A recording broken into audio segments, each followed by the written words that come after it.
Welcome back to BT Willa's Garage. Today we did a fresh paint job on these fenders and are now applying the John Deere sticker on this commercial walk-behind mower.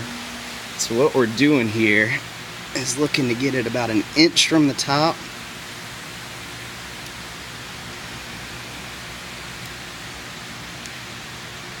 And we've determined about 2 inches from his back foot.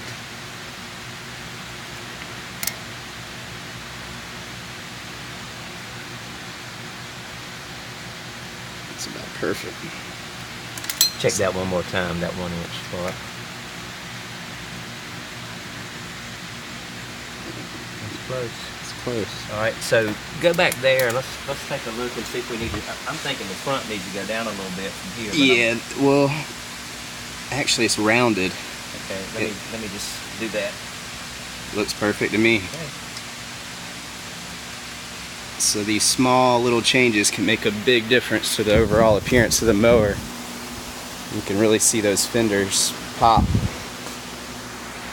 Get yours fresh.